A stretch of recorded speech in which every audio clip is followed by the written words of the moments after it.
ஒரு நாட்டியத்துக்கு தலைமை தாங்க திவானை எப்படியாவது சம்மதிக்க வச்சுட்டா. நாட்டியத்துக்கா? ஆமா, நாம ஒரு நாட்டிய நாடகம் நடத்த போறோம். அதுக்கு திவான் தலைமை தாங்கணும். அது மட்டும் நடந்துட்டா அவனுடைய சரித்திரமே முடிஞ்சிடும். திவான சம்மதிக்க வைக்கிறதுக்கு ஒரே ஒரு வழி இருக்கு. நிஜமாவா? ஆமா, திவானுடைய அந்தாங்க ஏடிசி அடிக்கடி இங்க வருவான். அவனுக்கு என் மோகின் மேல ஒரு தனி சபரம். அதை உபயோகப்படுத்திக்கிட்டு எப்படா அந்த காரியத்தை சாதிச்சிடுறேன். என்ன மோகின்? அந்த முட்டாள் எனக்காக எதையும் செய்வான். வெற்றி நமக்கு தான். அக்கிரமக்காரன் அவங்க திவானு. என்னது? அட சந்தோஷத்திலையும் ஆத்திரத்தையும் சொல்றது இல்ல, அந்த அக்கிரமக்காரன். அக்கிரமக்காரையா அவங்க திவானு. இவ்வளவு பெரிய பங்களாவுல 500 பேர் கொடுத்துல இருக்கலாம் போல இருக்குது. ஏப்பா ஜவானு, உங்க திவானு தனியா இருக்காரு, பயமா இருக்காது? இப்ப நீ சொன்னது அவர் காதல விழுந்தது. உன்னை இந்த இடத்துலயே சுட்டு விடுவார். ஒண்ணு பண்ண, நீ தலைமை தாங்க. நான் அவரை பாப்பான, அவர் என்னை சுடுவான. என்ன மோகே, கொஞ்சம் பேசாம இருக்க மாட்டீங்களா? பேசாம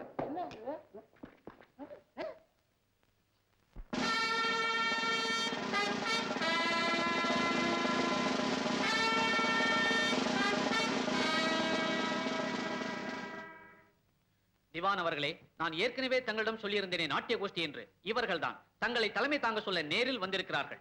இவள ஆட போகிறாள். ஐயா, இவ அண்ணா ஆட பாக்குறது. இவள் ஆட மாட்டாள். இவங்க அக்கா ஆடுவார்கள், பார்க்கலாம். நான் தான் தலைமை தாங்க வேண்டும் என்று ஏன் முடிவு செய்தீர்கள்? நேரம் அப்படி, வேற வழி இல்ல. நீங்க தாங்கினா தான் எங்களுக்கு நல்லா இருக்கும். மேலும் விசாரித்து பார்த்ததில் நீங்கள் ஒரு கலப்பைத்தியம் என்பது எங்களுக்கு தெரிந்தது. அது இல்லைங்க, இந்த நாட்டுக்கே நீங்க தான் அதிபதி. நீங்க வந்து வாழ்த்துனீங்கன்னா அது எங்களுக்கு பெருமை இல்லையா?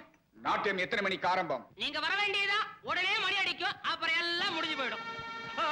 திவான் திவான் திவான் திவான் திவான் பதில் சொல்லாமல் போகிறீர்களே. கவலைப்படாதே, வந்துடுகிறேன். வருகிற 23ஆம் தேதி திவான் நாட்டியமாட ஒத்துக்கொண்டு விட்டார். இல்லை, நாட்டியம் திவானுக்கு தலைமை தாங்க ஒத்துக்கிச்சு.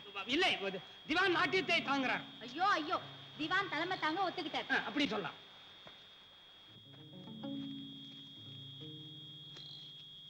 சின்ன விஷயம். கோமா இருக்கீங்களா? ஒரு பொண்ணு நாட்டியம் ஆட போதே, அது மோகின் இல்லையே. வசந்தி,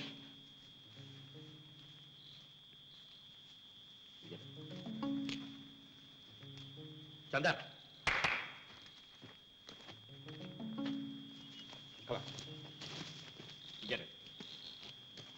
சமன்,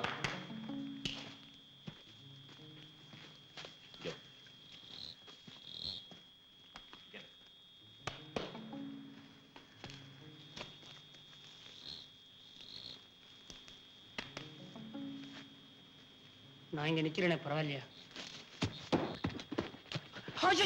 திட்டமே இப்பதான் உருவாயிட்டு இருக்குது. இதுதான் முதல் கட்டம். ஆமா, இதுதான் முதல் கட்டம். அப்படியே உட்கார். சங்கர்,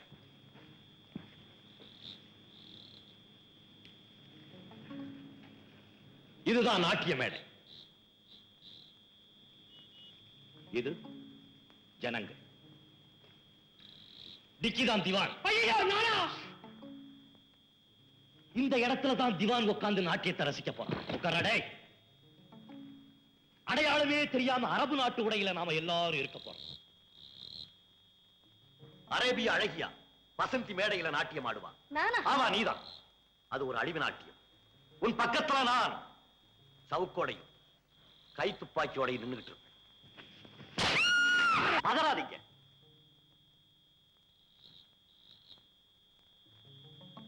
பலிச்சுதா? இல்ல, வலிக்கவே இல்ல. என் திட்டத்தை எல்லாரும் கவனமா கேளுங்க.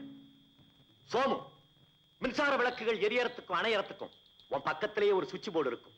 அதை ஜாக்கிரதையா பார்த்துக்க வேண்டியது உன்னுடைய பொறுப்பு. இந்த நாட்டியத்தினுடைய அமைப்பு எப்படி இருக்குன்னு தெரியுமா? வசந்தி பாடிக்கிட்டே ஆடுவா. இல்ல இல்ல, அவ ஆட மாட்டா. என் வலது கையில இருக்கிற சாட்டையினால அடிச்சு நான் அவளை ஆட வைப்பேன். என் இடது கையில இருக்கிற துப்பாக்கி திவானுடைய மார்பையே குறிபாக்கும்.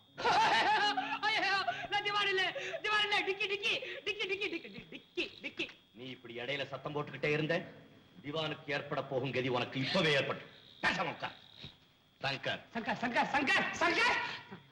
இந்த நாட்டிய குழுவுக்கு நீதான் தலைவன்.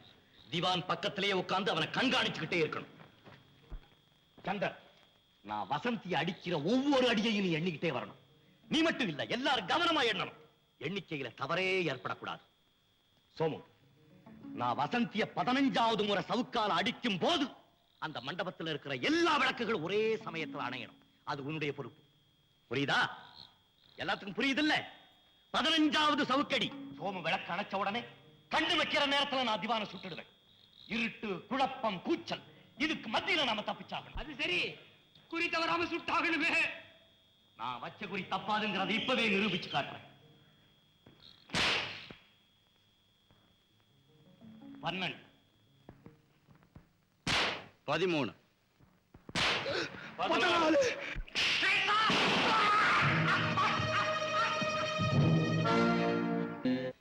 என்ன சொல்லுகிறாய்? புரட்சிக்காரர்கள் வெடிகுண்டு வைத்து கப்பலை தகர்த்து விட்டார்களா? அவமானம், அவமானம்!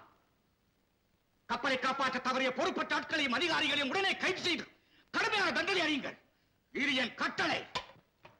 முட்டாள்கள், கையாலாகாத கோழைகள், 4 நாய்களை சுட்டுத் தள்ள திறமையற்றவர்கள் வீரர்கள். வெட்கக்கேடு. புரட்சிக்காரர்கள்.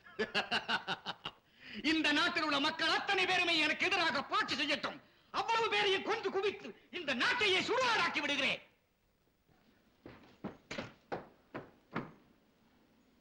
புரட்சி தலைவன் பாரத்தை உயிருடனோ பிணமாகவோ என் முன் கொண்டு வந்து நிறுத்துபவர்களுக்கு ₹1,00,000 இனாம் இப்போதே அறிவித்து விட்டேன்.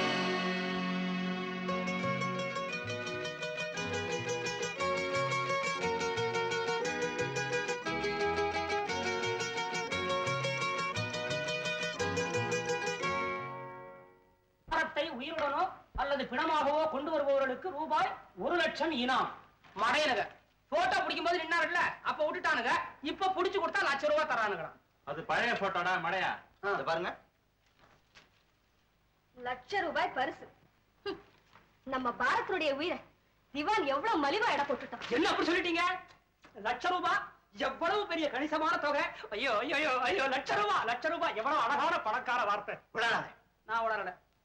பாரத்தோடைய உயிருக்கு ஆபத்துன்னு தெரிஞ்சாப்போ என்னுடைய ரத்தத்தை சிந்த கூட தயங்க மாட்டேன். என்ன சொன்னீங்க? என்னுடைய ரத்தத்தை சிந்த கூட தயங்க மாட்டேன்.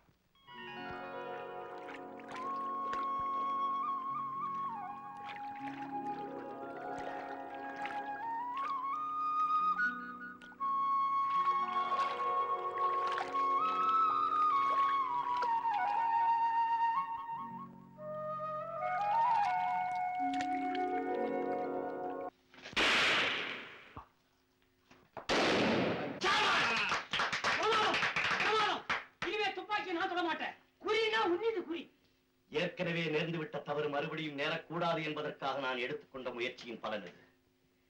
இனிமே என் குறி பார்வையில மட்டுமல்ல, எண்ணத்திலையும் சிந்தனையிலும் கூட இருக்கும். அன்னி ஏஜென்ட் சந்திக்க ஆரண்யபுரிக்கு போயிருக்கிற திவானும் மற்ற ராணுவ போலீஸ் அதிகாரிகளும் இன்னைக்கு புறப்பட்ட தலைநகருக்கு வரப்போறாங்க. என்ன? திவான் தலைநகருக்கு வராரா? என்ன திமிர்! ஐயோ, எனக்கு உள்ளுக்குள்ளே ரத்தம் எல்லாம் கொதிக்குது. அப்போ என்ன ஒண்ணுமே பண்ண வேண்டியா? எனக்கு வீரமே வர்றதில்ல. தப்பி தாய் வரும்போது இப்படி அடக்கிடுறீங்க. அட போங்கப்பா. அவங்க தனி ரயில்ல வர்றாங்களாம். குறிஞ்சி மேல பள்ளத்தாக்கல ரயில் அந்த பாலத்து மேல வர்ற போது அந்த பாலத்தோட ரயில வெடிகுண்டு வச்சு தகர்த்தெறிய சரியான சந்தர்ப்பம்.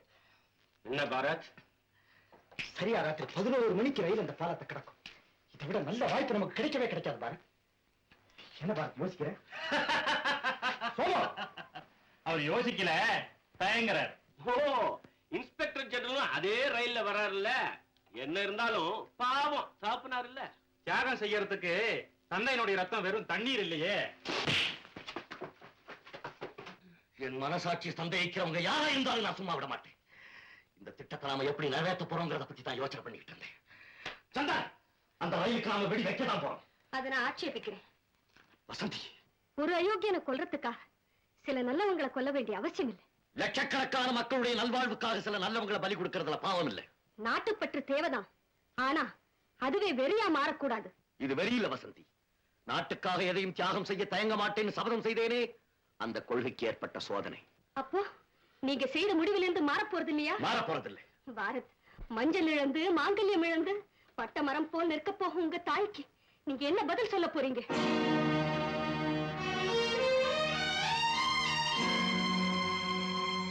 கணவர் இறந்துட்டார்னு கேள்விப்பட்ட பிறகு என் பதிலுக்காக அந்த தெய்வம் காத்திருக்காது வசந்தி, காத்திருக்காது.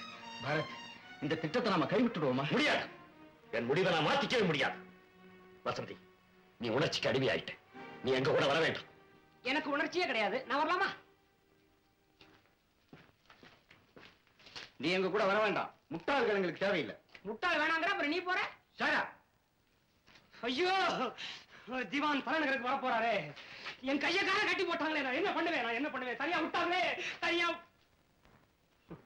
நீ போல